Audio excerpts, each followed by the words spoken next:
Dios les bendiga, hermanos. Vamos a continuar. Para los que no sabían, estamos haciendo una serie de predicaciones de qué es la iglesia. Nos propusimos en este tiempo querer aprender verdaderamente qué es una iglesia, porque queremos ser una iglesia del Señor. Queremos ser una iglesia que honre a Dios, que pueda glorificar el nombre de Dios y que por sobre todo la comunidad, el barrio, el lugar donde nosotros nos encontramos pueda glorificar a Dios por medio de su iglesia. Y para eso estamos predicando diferentes enseñanzas que tienen que ver con eso. Ya hemos visto al principio de lo que era una iglesia, el significado de lo que es la iglesia, es el reino de Dios en el lugar de Dios, bajo el gobierno de Dios. Hemos visto que la iglesia tiene autoridad y poder para decidir o aprobar y desaprobar quiénes son los que entran a ese reino. Habíamos dicho que por medio del bautismo, esa persona es reconocida ante la iglesia porque anterior a eso ya ha reconocido a Jesús como su Señor y Salvador. Y hemos visto también estas cuestiones de saber de qué manera nosotros representamos a ese Dios Santo en una comunidad o en un pueblo, que es a través del amor, de la comunión, de la forma que nosotros nos comportamos en medio de esta sociedad.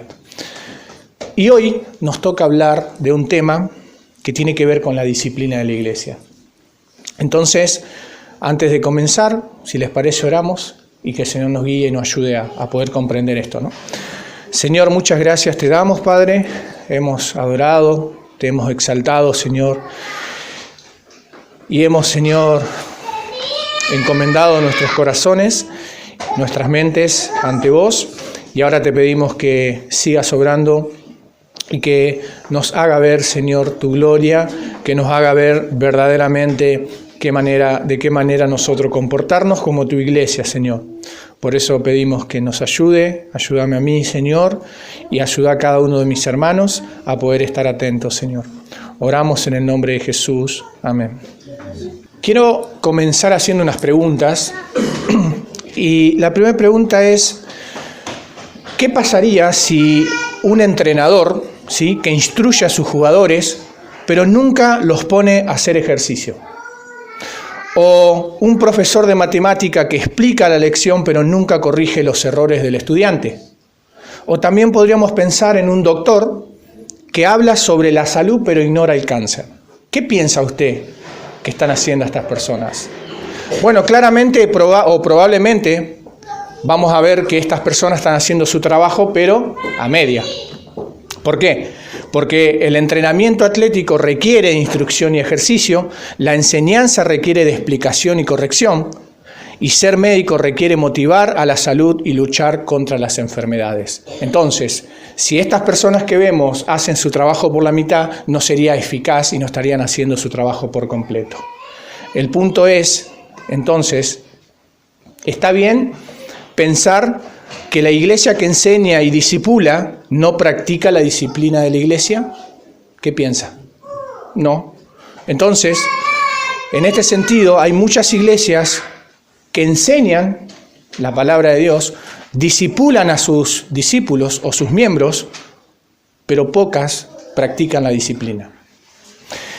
Y hermano, claramente cuando hablamos de disciplina, nosotros rápidamente nos vamos a pensar algo malo, algo como un juicio, como que un castigo. Y el problema es que cuando nosotros discipulamos a las personas, en un buen sentido, lo que estamos haciendo es disciplinarlos. Y ahora lo vamos a ver un poco mejor esto. Pero lo que yo quiero que entendamos, que detrás de la disciplina hay algo que es el amor que Dios nos tiene. Y es por eso que Él nos disciplina. Supongamos a los que son padres que no disciplines a tus hijos. No los estarías amando. Una iglesia que no practica la disciplina no está ejerciendo ese amor por el cual Dios nos quiere, nos corrige y nos ama. Entonces, es importante que nosotros empecemos desde este punto, porque si esto no es normal en una iglesia, cuando se practica la disciplina o excomulgar a una persona, a un miembro, va a sonar muy confuso y sin amor. Y eso es lo que pasa en muchas iglesias. Se ejerce disciplina, se lastima a las personas, pero no se le muestra el amor verdaderamente por el cual lo está haciendo. Entonces, quiero que hoy, mi idea era terminar, pero tuve que hacer 2 predicaciones, porque era muy largo. Entonces, lo que vamos a ver hoy es qué es la disciplina, tal vez cómo se aplica, pero cuáles son los factores que no nos permite disciplinar en una iglesia.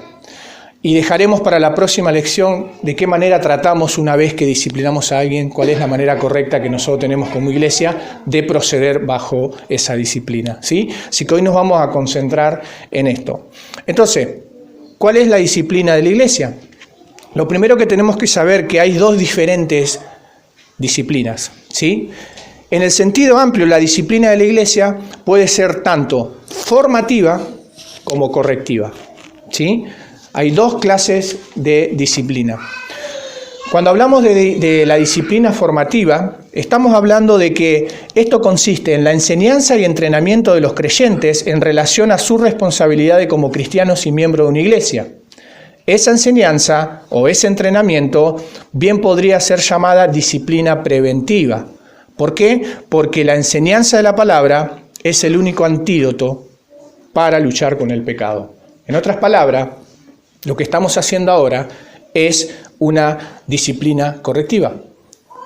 ¿Por qué? Porque nos estamos corrigiendo o estamos viendo de qué manera nosotros deberíamos glorificar a ese Dios por el cual nosotros terminamos de adorar.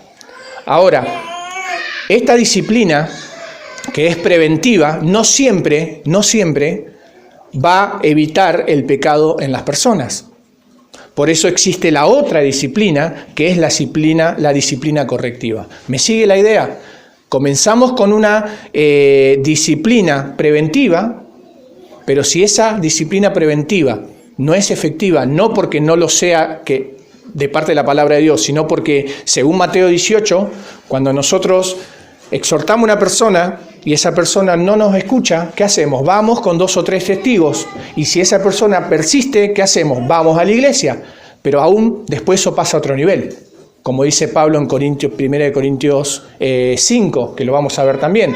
¿Qué pasa cuando la persona a la primera no escucha, con los testigos no escucha, a la iglesia no le hace caso? ¿Cuál es la próxima acción de la iglesia? Es excomulgar a esa persona. Entonces, ¿ven cómo son los grados de disciplina? Y todo esto, si no entendemos qué hay detrás de esto, de que está el amor de Dios, suena muy duro.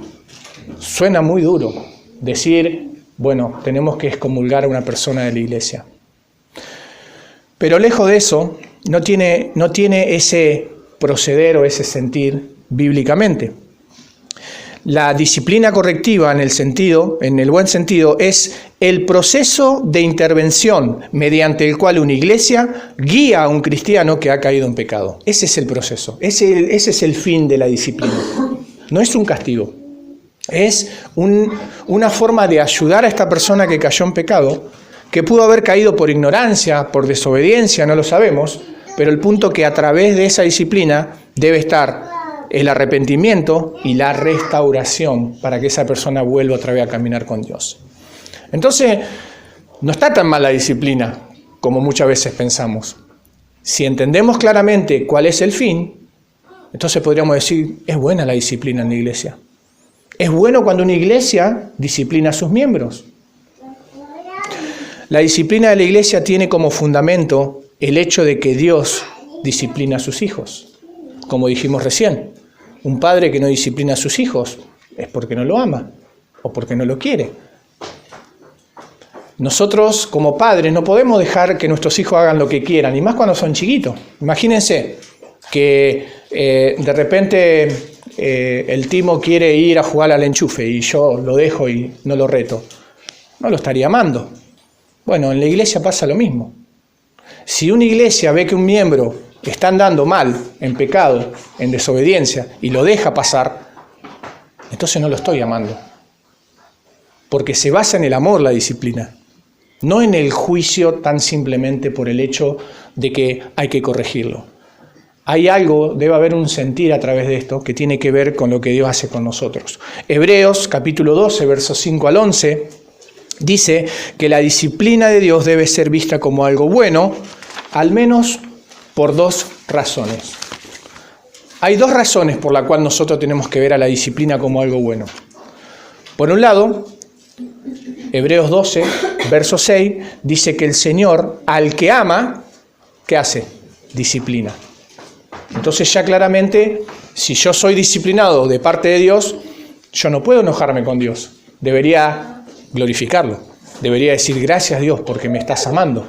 Me estás demostrando el amor, ¿cómo? Disciplinándome. Y por el otro lado, también resulta provechoso espiritualmente hablando. ¿Por qué? Porque esa disciplina hace que nosotros, Hebreos capítulo 12, verso 10, Él nos disciplina para que nosotros podamos participar de su santidad o compartir su santidad. Entonces, por un lado nos muestra el amor Dios cuando nos disciplina, pero por otro lado nos ayuda a participar de su santidad. Entonces, otra vez, ¿no? No es tan mala la disciplina cuando lo vemos correctamente. Es necesaria y es buena. Hago un paréntesis acá. Pero, ¿qué es lo primero que nosotros hacemos cuando estamos en pecado o caemos en pecado? ¿Qué es lo que hacemos? Nos alejamos de Dios primero y después de los hermanos. ¿Es así? Nos alejamos de la iglesia. ¿Por qué? Porque entendemos que va a acusarte a alguien y no querés escuchar. No quiero escuchar que me hable de Dios. Estoy re enojado porque el pecado trae eso. Nosotros pecamos y nos alejamos claramente o rápidamente de la comunión con Dios, pero después de la comunión de los hermanos. Porque los hermanos me van a venir a hablar la palabra de Dios y yo estoy remil enojado y no me quiero desenojar. Entonces no quiero escuchar a los hermanos. Y eso es lo que pasa. Entonces cuando Dios nos disciplina, nos está mostrando que aún nos ama, pero también nos está mostrando el camino de volver otra vez a tener comunión con Él, a volver a participar de su santidad. Entonces en ese sentido, gracias a Dios por la disciplina.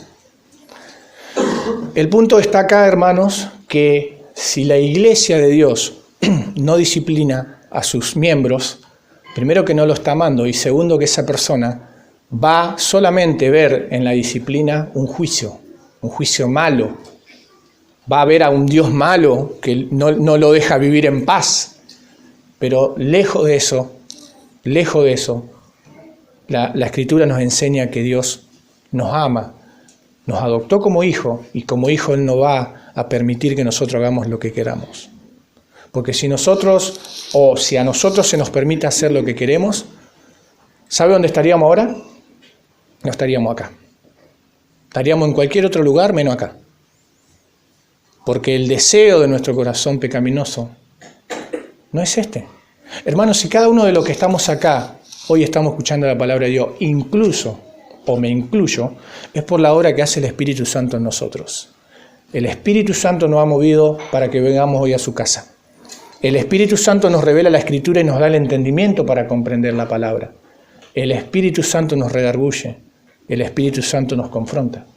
Pero si el Espíritu Santo no obra en nosotros no estamos acá. Estaríamos en cualquier lugar. Entonces, claramente, la disciplina del Señor es buena. Vamos a desarrollar esto en un texto bíblico de Mateo 18. Vamos a ver cómo es la disciplina preventiva. ¿Sí? Busque Mateo 18, versículo 15 al 19. Y acá vamos a ver algunas formas para aprender de qué manera nosotros debemos empezar a pensar de qué manera una iglesia tiene que confrontar o enfrentar un pecado de un miembro. Dice versículo 15, por tanto, si tu hermano peca contra ti, ve y repréndele estando tú y él solo. Punto. Pausemos acá. El original no dice si peca contra ti, dice si tu hermano peca, ¿sí? Porque si fuera contra ti, si nadie peca contra mí, no voy a corregir a nadie, no voy a decirle nada a nadie. Por eso no dice contra ti, él dice si tu hermano peca, ve y corrígelo o repréndelo. Pero fíjense en que el acto principal está un mano a mano o un cara a cara, ¿sí? Lo primero que hacemos y lo que primero que vemos acá es que no es la responsabilidad del pastor ni de los líderes, es responsabilidad de cada miembro. Si tu hermano peca, si no hubiese dicho si fulano o pondría otro nombre, no, si tu hermano peca contra ti o ve y repréndelo. El punto es que tu responsabilidad es velar por tu hermano. Ese es el punto. Yo velo por mi hermano. Yo estoy constantemente tratando de ver cómo le va, con qué está luchando, cuáles son las cosas que le hacen tropezar. Entonces, mientras observo, voy viendo de qué manera lo voy a ayudar para corregirlo, para reprenderlo. ¿Por qué? Otra vez, no nos olvidemos, Hebreos 12. ¿Qué hay detrás de la disciplina? El amor. Entonces, si yo amo a mi hermano, ¿cómo lo voy a dejar que él siga pecando o haciendo cosas que no están siendo buenas para su vida espiritual? Entonces, lo primero que tenemos que entender que cuando hablamos de prevención, cuando vamos a reprender a alguien, estamos tratando de ayudarle a prevenir lo que ha de venir. Ese es eso es clave, hermano, eso es clave. Pero claro, nosotros, y esto lo dijimos ya hace un tiempo, en nuestro corazón es egoísta. Nuestro corazón nos importa a nosotros mismos nomás. Y muchas veces perdemos el foco de poder ver a otro hermano si verdaderamente está o no está yendo o caminando mal. Entonces nosotros lo primero que tendríamos que hacer es empezar a orar y que el Señor nos muestre de qué manera nosotros podemos ser o aplicar esta disciplina preventiva. Ver si un hermano está yendo por mal camino, bueno, acercarme a él, hablar con él, mostrarle, como dice Pablo, hablar la verdad en amor y decirle, mira, esto me parece que está mal, estaría bueno que lo veas porque esto no te va a llevar a un buen momento, un buen camino, un buen lugar. Entonces, si la persona te escuchó, buenísimo, todo queda ahí, entre vos y él. Y eso evita también otra clase de problemas que la iglesia tiene cuando ya hay multitud de personas sabiendo lo mismo. Eso se llama murmuración. Entonces evitamos eso. Entonces, ve, repréndele, estando tú y él solo. Lo segundo que dice el texto, y seguimos hablando de la disciplina preventiva, es que dice, si esta persona no te escucha, si vos fuiste y no te escucha, bueno, entonces vos ahora tenés que tomar 2 personas más e ir otra vez a tratar de volver a mostrarle lo mismo. La misma verdad, en amor otra vez, y volver a mostrarle que lo que está haciendo está mal. Los 2 testigos tienen que ver para mostrarle que no solamente vos le estás diciendo que está mal, sino que estás siendo partícipe al cuerpo, a la iglesia o a los hermanos, para que ellos también te puedan ayudar a ver el pecado. Porque muchas veces, hermano, esto ha pasado de que uno habla a una persona, a un miembro, a un hermano, pero el hermano tiene ciertas dudas de que yo le pueda estar diciendo la verdad. Es como decir, bueno, está bien, vos lo ves, pero no creo que sea tan así. Entonces es bueno tomar 2 o 3 personas y ir y decir, mirá, yo lo veo, él lo ve, él también lo ve. Ahora, si ya no ve a las 3 personas, bueno, tengo que ir al oculista, pero... Entonces, hay otra vez una manera de prevenir. Ya le estás previniendo del pecado que va a venir la primera vez, cuando fuiste solo. Ahora, la segunda vez vas con otros testigos, otros hermanos. Y ahora dice, si esta persona, con los 2 o 3 testigos, todavía tiene duda, entonces ahora dice, decilo a la iglesia. La iglesia es el tercer, digamos, punto objetivo que tiene la disciplina preventiva, porque claramente esta persona no está queriendo entender. Y no tenemos que juzgar el por qué no entiende, porque eso no nos compete. Lo que sí nos responsabiliza de ir y decir la verdad en amor. Por eso la escritura es importante para esto, mostrarle con la palabra de Dios que está haciendo mal las cosas. Entonces, ya cuando la iglesia, ya sabe ahora la iglesia, se le presenta a la iglesia, mire, hemos aplicado lo que dice Mateo 18, hemos ido, he hablado personalmente, he hablado con 2 o 3 testigos y ahora lo hacemos partícipe. Oren, oren por este hermano porque este hermano no quiere entrar en sí, está claramente engañado por Satanás, está cegado. Bueno, el punto está que después, si esa persona directamente ya no escucha a la iglesia, dice: tenlo por gentil y publicano. De acá va a salir el segundo mensaje, ¿sí? En 15 días, porque el gentil y publicano no es tírenlo a la calle y olvídense de él. Ese no es el punto. Eso va a venir después. Pero acá tenemos entonces cómo la disciplina preventiva constantemente está tratando de que el hermano vuelva en sí, porque lo amamos, porque le aman.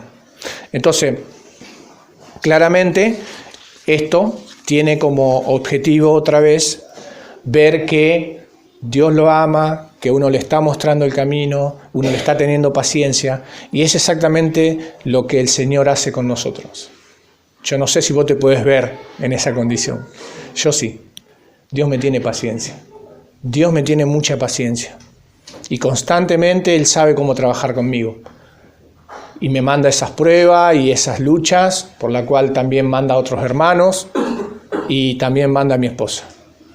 Porque eso es parte de la disciplina. Mi esposa sabe también cuando las cosas se me van de las manos o estamos viendo de otra manera. Entonces, Dios usa a quien quiera. Porque el punto está en que me quiere hacer entender, me quiere hacer reflexionar. Bueno, en la iglesia pasa lo mismo. La iglesia, los hermanos, trabajan de esa forma, ¿sí? Constantemente tratando de ver cómo ayudar a otros. No con un espíritu de crítica, sino con un buen espíritu de querer ayudarla a desarrollarse. Recuerden que el propósito era instruir, el propósito era que vuelvan otra vez al camino. Entonces, eso fue preventivo. Pero ahora tenemos la otra disciplina que es correctiva. Ahora hay que corregir a esta persona. Y para eso, la definición de esta disciplina correctiva es el proceso de intervención mediante el cual una iglesia guía a un cristiano que ha caído en pecado. Y otra vez, por la ignorancia, la desobediencia, pero el punto es que tiene que volver otra vez a ser restaurado y a que vuelva a caminar con Dios. Y acá lo vemos claramente en Gálatas capítulo 6, versículo 1. Donde dice: hermanos, si alguno es sorprendido en alguna falta, vosotros que sois espirituales, restaurarlo en un espíritu de mansedumbre. Ahora hay una corrección. Fíjense que este no es como Mateo 18. En Mateo 18 fue todo un proceso, ¿sí? Se le va advirtiendo, van llevando los pasos. Pero acá claramente esta persona ya está en pecado, ya cayó en pecado. Ya cometió el pecado, podríamos decir, ¿sí? Pasó el proceso, como vemos que le ocurrió a Eva, ¿sí? Vio, codició y tomó. ¿Sí? Esta persona ya cayó en pecado. Ahora, ¿qué tenemos que hacer? Él dice: si ves que alguno cayó, ustedes que son espirituales, restaurarlo con espíritu de mansedumbre. ¿Cuál es digamos, cuál es la acción que debemos hacer como creyentes? Restaurar. Esa es la palabra clave. Pero no se puede restaurar de cualquier manera, porque él dice restaurar con un espíritu de mansedumbre. Pero después lo agrava. Él dice: mirándote a vos mismo, no sea que vos también seas tentado. Esto pone un equilibrio acá. Porque está bueno cuando podíamos pensar nosotros: bueno, yo soy espiritual y voy a restaurar. Y para que la persona no se enorgullezca en llamarse espiritual, Pablo a lo último dice: pero ojo, mirate vos, no hace cosa que vos también caigas. Tenés cuidado de sentirte muy espiritual por sobre la persona que vos vas a corregir y ayudar. Y eso trae un equilibrio entre nosotros, y debería ser así, ¿no? Entonces, este es el proceso de intervención mediante la iglesia guía a un cristiano que ha caído en pecado. Sea Mateo 18 como Gálatas 6, los dos tienen la misma idea.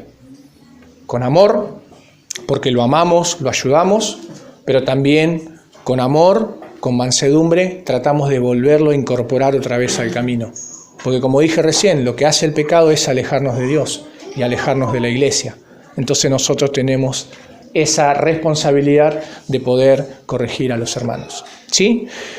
Entonces, no es tan malo la disciplina, ¿o sí? Es buena la disciplina en la iglesia, porque da crecimiento, ayuda a los hermanos a crecer y nos ayuda a nosotros mismos también a crecer.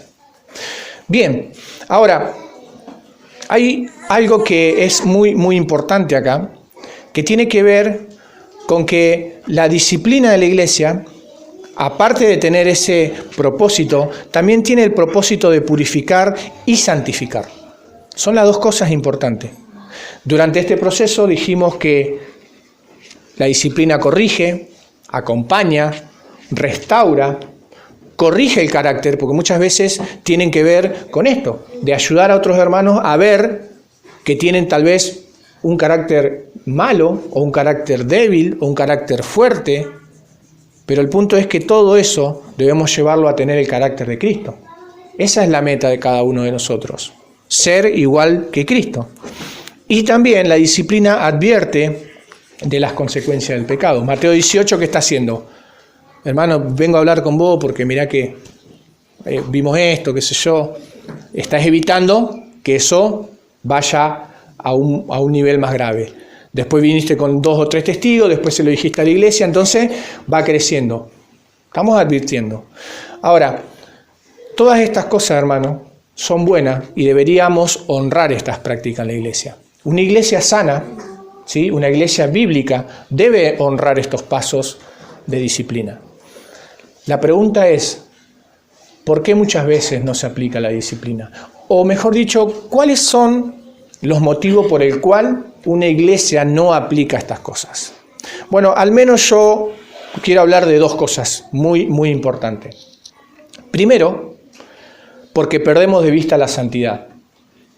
Y segundo, porque tenemos como la meta la coinonía de los miembros.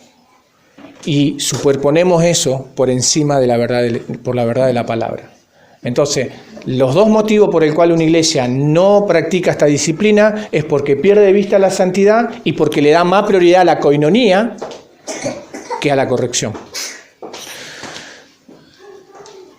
Ustedes conocen al pastor Miguel Núñez, ¿sí? Él escribió un libro que se llama Una iglesia conforme al corazón de Dios. No sé si lo leyeron, y si no, se lo recomiendo, está muy bueno el libro, es un libro así. Y yo he sacado unas par de cosas de ahí. Y él dice que cuando se pierde el miedo a Dios, un miembro o el hombre se pierde en su desenfreno. Cuando un miembro le pierde el miedo a Dios, ese hombre se pierde en su desenfreno.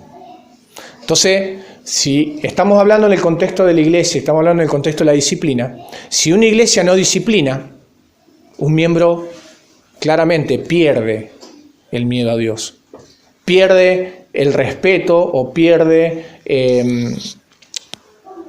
no me sale la palabra, el miedo, sí, el miedo. Entonces, ¿qué hace? Deja que sus desenfrenos salgan, deja que sus pecados deliberados se practiquen. Temor, esa es la palabra. Cuando pierde el temor a Dios, el hombre se desenfrena en sus pecados. Entonces, el creyente debería recordar que lo primero que tiene que ser es que él fue llamado a ser santo. Él fue llamado a ser santo, fue apartado para Dios, y los líderes de una iglesia deben enfatizar en esto, porque son responsables de la disciplina de la iglesia. Entonces, fíjense, ¿no? Una iglesia que no disciplina es porque claramente pierde de vista la santidad. Y los líderes que lideran esa iglesia deben enfatizar esto, hermanos. Deben hacerle ver a los miembros que ya no son como eran antes. Ahora son santos, son un pueblo de Dios, son apartados para Dios. Entonces nunca pueden perder de vista la santidad. Dice Miguel Núñez, una iglesia que no tiene disciplina está destinada a desaparecer. Una iglesia que no tiene disciplina o una iglesia que no practica la disciplina está destinada a desaparecer. Quiero leerle rápidamente, y usted seguramente se va a acordar, cuando escriben en Apocalipsis capítulo 2 sobre las 7 iglesias, hay 2 iglesias que se le recrimina, mejor dicho, esto. Iglesias que no han disciplinado a sus miembros. O incluso esa misma iglesia estaba a punto de desaparecer. Apocalipsis capítulo 2, verso 14 al 15, dice lo siguiente.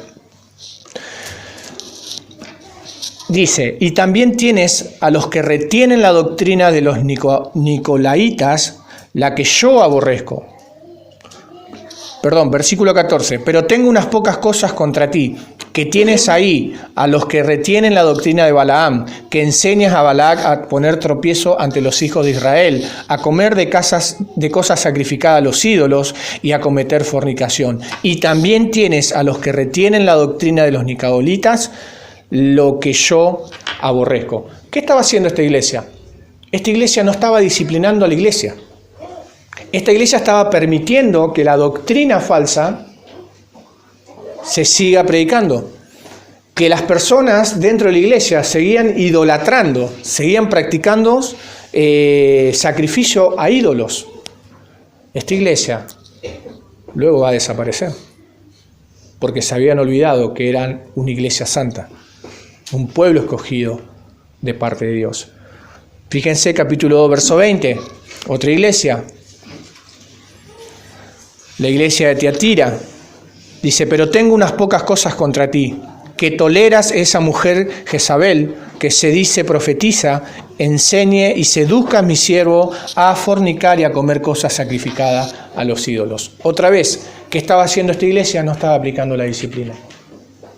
Esta iglesia estaba permitiendo que se haga lo que ellos quisieran. Claramente, si volvemos a lo que dice el pastor Miguel Núñez, una iglesia que no disciplina está destinada a desaparecer. Si no hay disciplina dentro de la iglesia se va a empezar a desviar. Se va a empezar a desviar.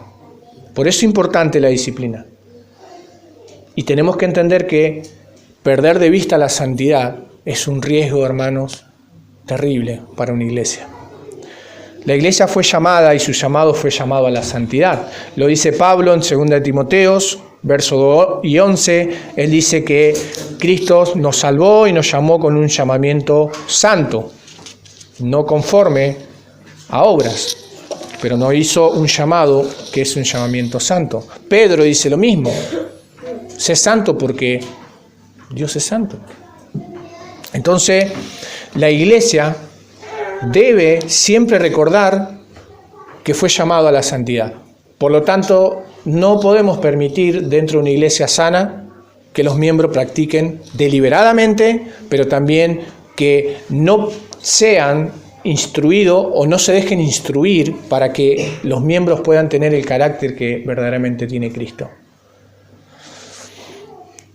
Una persona que verdaderamente no permite que las disciplinas corrijan su carácter, esa persona va a ser un tropiezo para la iglesia. Recuerden, hermanos, que nosotros somos un cuerpo. Y recuerden que la misma palabra de Dios nos enseña que el cuerpo está constituido por muchos miembros. Pero que si un miembro está afectado o infectado, corre el riesgo de que todo el cuerpo también se infecte. Entonces, la corrección y la disciplina debe ser una prioridad de una iglesia sana. En el Antiguo Testamento ya Dios hablaba a su pueblo y le decía, porque tú eres pueblo santo para el Señor tu Dios. El Señor tu Dios te ha escogido para ser pueblo suyo de entre todos los pueblos que están sobre la faz de la tierra. Deuteronomios capítulo 7, verso 6. Pero también el Nuevo Testamento nos enseña, Efesios 1:4, que Él nos escogió antes de la fundación del mundo para que fuésemos santos y sin mancha delante de Él. Lo mismo dice Pablo en Colosenses, que fuimos escogidos de Dios, santos y amados. Entonces, si una iglesia no disciplina es porque está perdiendo la noción de que fueron llamados a ser santos. No debemos permitir corrernos de ese punto. La iglesia sigue siendo santa y la iglesia debe permanecer de esa misma manera. Recuerda también, hermanos, que cuando hablamos de santos no estamos hablando de personas que no van a cometer pecado, personas que van a ser perfectas, sino todo lo contrario. Somos personas salvadas por el Señor que queremos hacer las cosas bien, nos esforzamos por hacer las cosas bien, pero debemos entender que muchas veces necesitamos la reprensión para hacer las cosas bien. Necesitamos la corrección de la palabra de Dios y necesitamos que ese Espíritu Santo nos redarguya constantemente para que nosotros podamos caminar correctamente y glorificar a ese Dios que es santo. Entonces, pensemos en eso, ¿no? Pensemos que no podemos desconectar nuestra vida de la santidad de Dios. Como iglesia, pero también individual y personalmente. Segundo, otro problema que podemos encontrar para no disciplinar en una iglesia es que solo tenemos como meta la coinonía de los miembros. Esto me impactó mucho, verdaderamente. Pero al leerlo, y de la manera que lo desarrolla el pastor Miguel Núñez, lo pude entender, y es muy, muy interesante. Dice el pastor, cuando el interés de una iglesia solo es la coinonía, esa iglesia corre el riesgo de perder el interés en la santidad. En este punto, estamos hablando del exceso de confianza entre los miembros de una iglesia, porque esa confianza nos dificulta para la corrección. Entonces, ¿no tenemos que tener coinonía? ¿Eso está diciendo? No. Tenemos que tener coinonía, o sea, tenemos que estar unidos cada vez más, tenemos que ser amados entre nosotros. El punto está que eso no se puede superponer por sobre la palabra de Dios y la corrección. Muchas veces cuando yo establezco una relación muy profunda con una persona, corro el riesgo de, por no ofenderlo, por no querer herirlo, termino no corrigiéndolo y no manifestando el amor de Dios. Hay iglesias que tienen como meta solamente la coinonía, entonces no existe corrección directamente. Está así, bueno, no importa, pero solo... Me cae muy bien Ezequiel, con el pelito así y todo. ¿Qué le voy a decir? ¿Que se corte el pelo? No le voy a decir que se corte el pelo. Entonces, muchas veces esa confianza extrema nos impide que nosotros podamos corregir a las personas. Y no debería ser así, hermano. Porque si yo sé que a Ezequiel ese pelito le molesta, o le cae, no lo deja ver, y se va a tropezar en cualquier momento, por amor a Ezequiel yo le voy a decir, hermano, anda y cortate el pelo. ¿Sí? Un ejemplo. Ahora llévelo al terreno espiritual, hermano. Si vos comés todos los días con un hermano y te juntás y en la semana está todo bien y se llevan re bien y van acá, van allá, y en un momento vos ves un pecado, ¿y qué vas a hacer? ¿Lo vas a corregir o lo vas a dejar que siga igual? Eso es lo que está diciendo el pastor Miguel Núñez. Otra vez cita Gálatas 6:1. Hermanos, si alguno fuere sorprendido en alguna falta, vosotros que sois espirituales, restaurarle. Tenemos que tener cuidado con esa confianza que muchas veces nos tenemos unos con otros.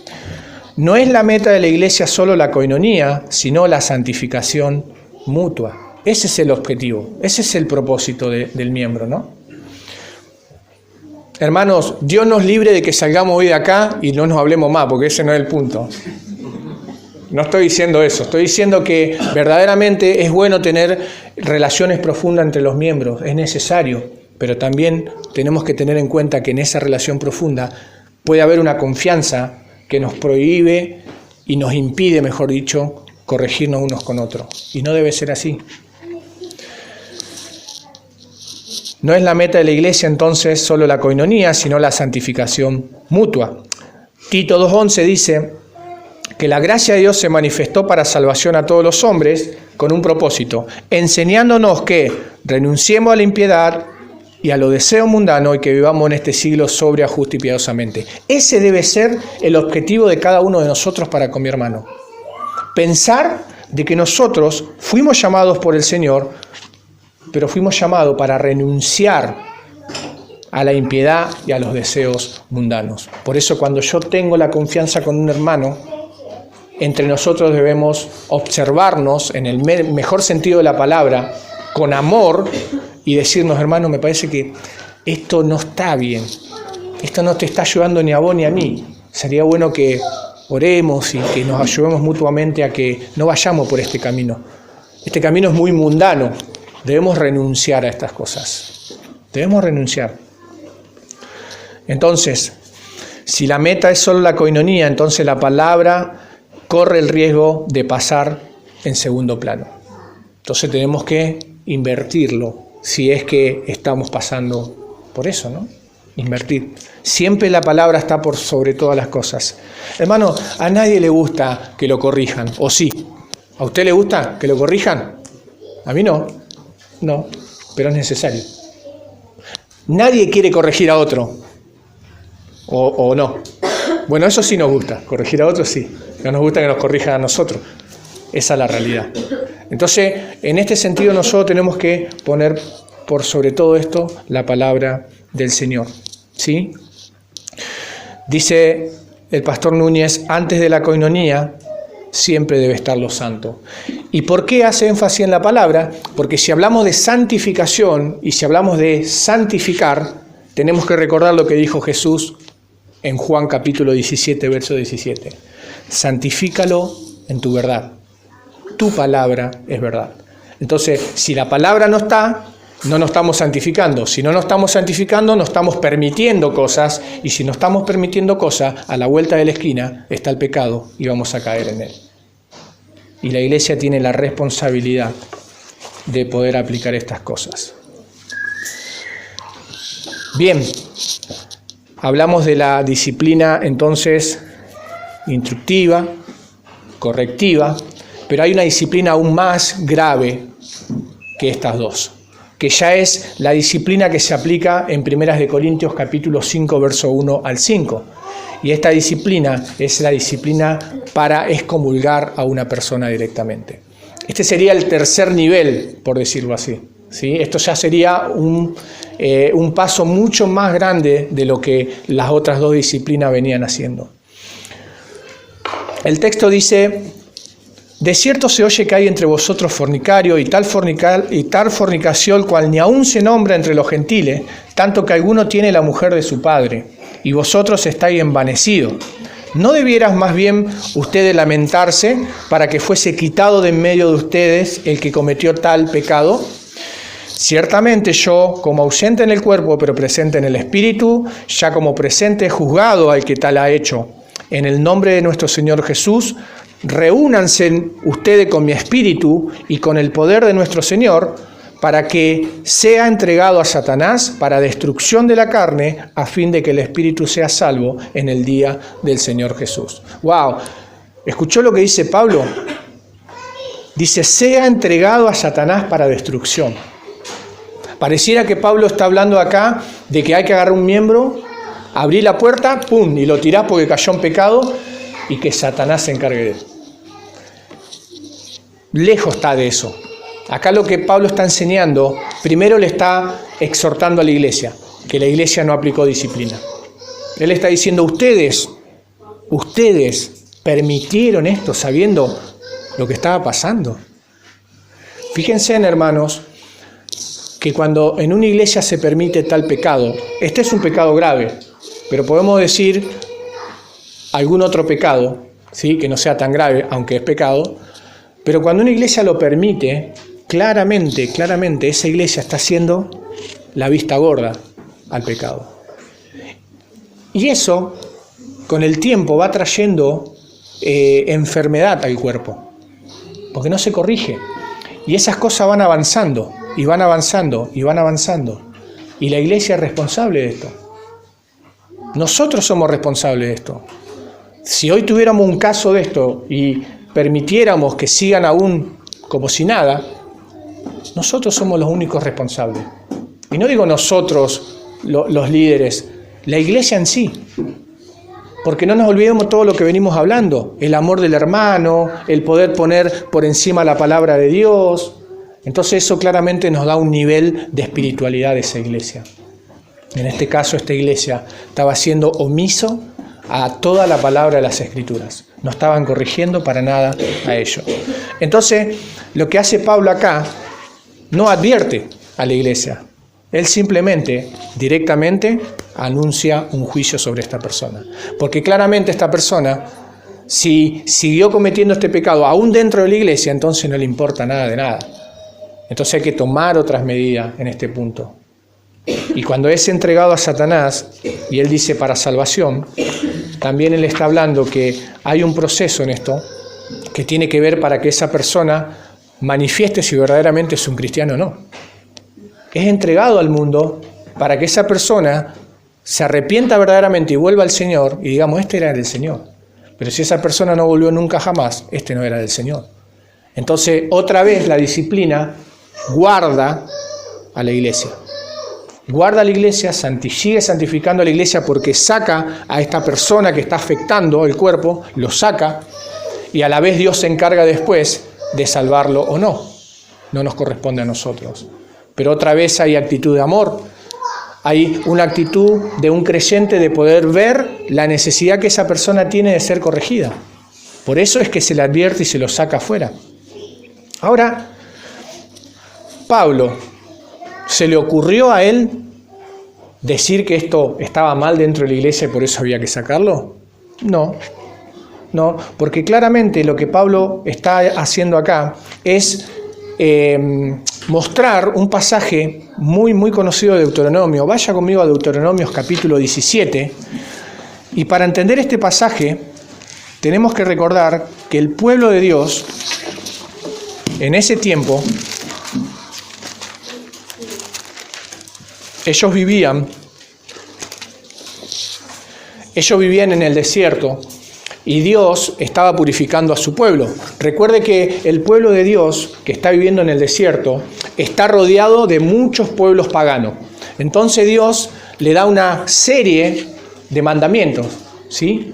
Y dentro de esos mandamientos también había muchas advertencias y muchos mandatos para sobreguardar la santidad del pueblo. Por eso Él le dice un montón de cosas, leyes de santidad. Él le dice en el capítulo 17, vamos a leer del versículo 2 para tratar de entender lo que está pasando acá. Él dice, cuando se hallara en medio de ti, en alguna de tus ciudades que Jehová tu Dios te da, hombre o mujer que haya hecho mal ante los ojos de Jehová, tú, tu Dios, traspasando su pacto, que hubiere ido y servido a dioses ajenos, se hubiera inclinado a ellos, bueno, versículo 4, y te fuera dado aviso, y después que oyere y hubiere indagado bien las cosas, pareciere de verdad cierta que tal abominación ha sido hecha en Israel, entonces sacarás a tus puertas al hombre o a la mujer que hubiera hecho esta mala cosa, sea hombre o mujer, y lo apedrearás, y así morirán. ¡Wow! Que era fuerte en ese tiempo. Fíjense en lo que le dice. Ustedes, cuando ustedes vean esto, y fíjense que está el proceso casi parecido al de Mateo 18. Él dice, si ustedes fueron y ya dieron aviso y vieron con 2 o 3 que era verdad lo que está pasando, entonces ahora sáquenlo afuera y mátenlo. ¿Por qué hacía Dios eso? Porque Él está formando un cuerpo, está formando un pueblo, y ese pueblo debería representar un Dios que es santo. No estaba la iglesia todavía, pero había un pueblo que era de Dios. Y para Dios era importante que dentro de su pueblo nadie practique abominaciones, nadie practique todas estas cosas. Y el que lo practicara, había que sacarlo afuera y matarlo. ¡Wow! Era fuerte, ¿no? Entonces lo que Pablo está tratando de hacer acá, cuando él dice a tal, expúlsenlo afuera, es que en el Antiguo Testamento la santificación era física, ¿sí? En el Nuevo Testamento la santificación es espiritual. Menos mal, ¿no? Porque ¿sabe qué? No queda nadie acá si tuvieran que aplicar esto de apedrearlo. ¿Va entendiendo entonces la importancia de lo que es la iglesia del Señor? La iglesia es un pueblo santo y así se debe mantener. Entonces, había que expulsar a estas personas. Y es exactamente lo que hoy la iglesia hace. Sigue a través de la disciplina santificando a su pueblo. Entonces, cada vez que se aplica la disciplina, la iglesia va siendo sanada, va siendo curada. Esa iglesia va siendo cada vez más santa. Esa iglesia va cada vez mostrando más la gloria de Dios. Y Dios más se va glorificando y más va guiando a su pueblo.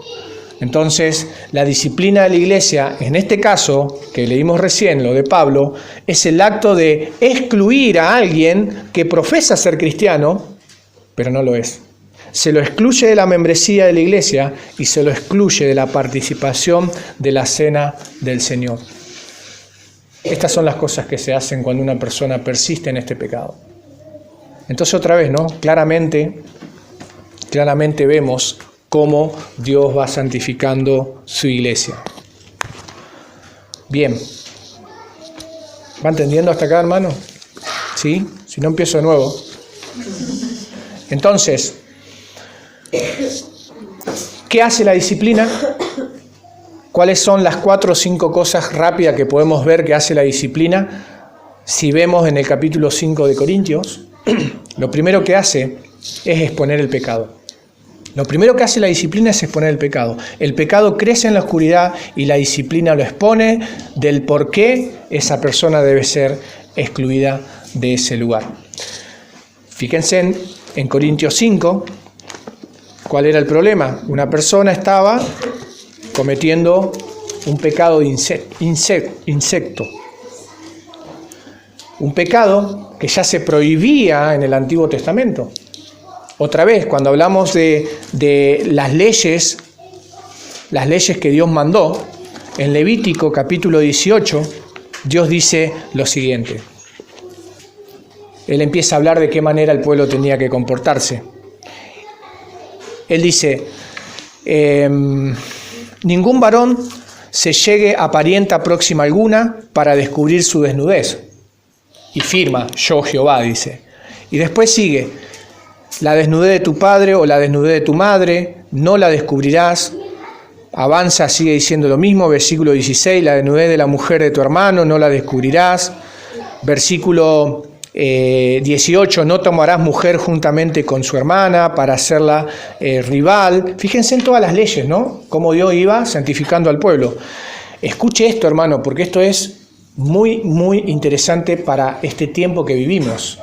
A lo que hoy la gente le llama una enfermedad, esto del matrimonio igualitario. Fíjense en lo que dice el versículo 22. No te echarás con varón como con mujer, porque eso es abominación. Ya en ese tiempo se practicaba eso. El lesbianismo, la homosexualidad, y Dios nunca lo permitió. Y Dios dio leyes para esto. Hoy, en el siglo XXI, claramente esto se sigue practicando a otro nivel, pero aún sigue siendo prohibido de parte de Dios. Y esto podemos hablar mucho, pero el punto está en que lo que rige la santidad de Dios es la palabra de Dios. Acá está lo que verdaderamente es santo para Dios y lo que nosotros debemos tomar para santificarnos. Y el versículo, como vimos recién, esto de descubrir la desnudez de tu padre o descubrir la desnudez de tu madre, esto tiene que ver con una prohibición que ya venía desde un principio. Ahora lo que hace Pablo es exponer ese pecado. Este hombre que se acostaba con la mujer de su padre estaba cometiendo este pecado. Por eso este pecado es reprendido. Entonces la disciplina lo que hace es exponer el pecado. Cuando una persona disciplina a otra, expone el pecado que esta persona está practicando, y de esa manera entonces esa persona puede ser corregida. O, si no se quiere corregir, se endurece su corazón y luego es expulsado afuera y Satanás se encarga de hacer todo lo otro. Lo segundo que hace es advertir, porque la iglesia, cuando expone el pecado, también está advirtiendo a los demás miembros. Cuando una iglesia expone el pecado de otro miembro, ya pasado el tercer punto de Mateo 18, la iglesia debe considerar que en ese lugar también ellos, o en este caso ustedes, podrían estar en el mismo lugar. Si una iglesia no habla de pecado, si una iglesia no habla de exponer el pecado, la iglesia está como que no pasa nada. Pero cuando una iglesia expone el pecado de los miembros, la iglesia debería temer. Debería decir, wow, podría haber sido yo. Voy a empezar a examinarme un poco mejor. Voy a empezar a examinarme a ver cómo estoy viviendo. No hace cosa que yo también caiga. Es lo que le dice Pablo a los hermanos de Gálatas. Considerándote tú, no hace cosa que tú también caigas en pecado. Otro objetivo es para salvar. ¿Por qué? Porque el punto de Pablo de entregarlo a Satanás es justamente para que se manifieste si verdaderamente de Dios o no. Dios sabe. Pero si no es sacado, nunca se va a manifestar si es o no es del Señor. Entonces, hermanos, ya para ir terminando, y esto da mucha tela por cortar, pero básicamente la disciplina tiene que ver con eso, hermano. Yo lo que pretendo es que nos vayamos de acá pensando en que la disciplina del Señor es buena. Y ese es el punto. Que no veamos la disciplina como algo malo, duro, sino que entendamos que atrás de eso está Dios. Por eso Dios, como nos ama, nos disciplina. Y hace que nosotros y nuestros pecados sean expuestos. Porque, hermano, otra vez, ¿qué pasa cuando caes en pecado? No hablo de pecado de adulterio como un nivel más grande. Hablo de cualquier pecado. ¿Qué pasa con eso? Nosotros lo guardamos, lo escondemos porque el pecado le gusta vivir en la oscuridad. De hecho, por algo Jesús dijo que nos sacó de las tinieblas a la luz. Por eso Pablo dice que cuando exponemos el pecado del otro, sacamos a la luz el pecado de otro. Entonces, cuando la iglesia disciplina, expone a la persona, pero no la expone con el motivo y el propósito de acusarla, sino de mostrarle verdaderamente que está andando por mal camino. Y que gracias a Dios que me expusieron, gracias a Dios que me hicieron ver y reconocer el pecado, porque yo solo no lo puedo reconocer. Ni vos tampoco. Porque no te gusta. No te gusta que te digan, esto está mal, corregilo. No te gusta.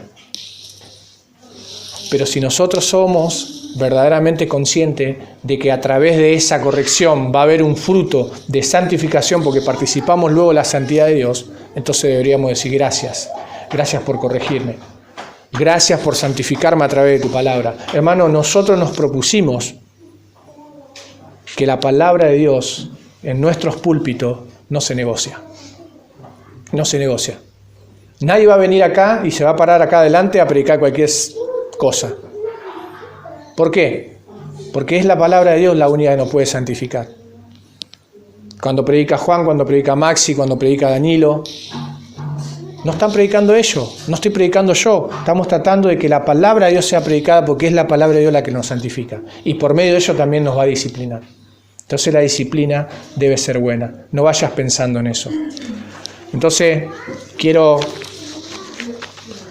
terminar mostrando 3 cosas que deberíamos nosotros considerar. ¿Qué papel debe desempeñar entonces el miembro de la iglesia para que la disciplina sea aplicada en una iglesia sana? Lo primero, hermanos, que debemos esforzarnos por vivir una vida transparente y decir la verdad en amor a otros. Eso es lo primero que quiero que aprendamos. Vivir una vida transparente. No tenemos nada que ocultarnos. De hecho, la Biblia nos enseña que digamos entre nosotros la verdad con amor. Que nos hablemos, que podamos usar esa confianza que tenemos para mostrarnos los defectos y así poder ser transparente. Dice Pablo en Efesios 4:15, hablemos la verdad en amor, crezcamos en todas las cosas en aquel que es la cabeza, que es Cristo. Y él dice que después que todas las coyunturas lo sustentan según la función adecuada de cada miembro, crece edificándose en amor unos con otros. En otras palabras, cuando seamos transparentes entre nosotros y nos digamos la verdad en amor, vamos a crecer como miembros y nos vamos a edificar unos a otros. Pero si yo me cohíbo y no cuento, si yo no digo las cosas, voy a permanecer en la oscuridad, voy a permanecer en las tinieblas y de ahí no podemos salir. Recuerde que el Evangelio de Juan dice que la luz vino, pero los hombres amaron más las tinieblas que la luz. ¿Por qué amaron más las tinieblas que la luz? Porque dice, sus obras eran malas. Eso es lo que a nosotros nos gusta. Vivir en las obras malas. Nos gusta mentir, nos gusta pecar, nos gusta ser orgulloso, pero no nos gusta hacer todo lo diferente. Pero de que no nos guste no significa que podamos hacerlo, porque por medio de la obra del Espíritu Santo sí podemos hacerlo. Porque nosotros, por medio del Espíritu Santo, nos transformamos a la imagen de Cristo. Y Cristo sí dice la verdad, Cristo sí vive en la luz, Cristo sí es humilde. Entonces, tenemos que ser transparentes y poder hablar y decir, hermano, yo estoy viviendo de esta manera. Pedir ayuda. Dar a la palabra de Dios el lugar que corresponde y merece. Porque como dice 2 de Timoteo 3:16, toda la Escritura es inspirada por Dios y es útil para enseñar, para redarguir, para corregir en justicia, a fin de que todo hombre sea enteramente preparado para toda buena obra.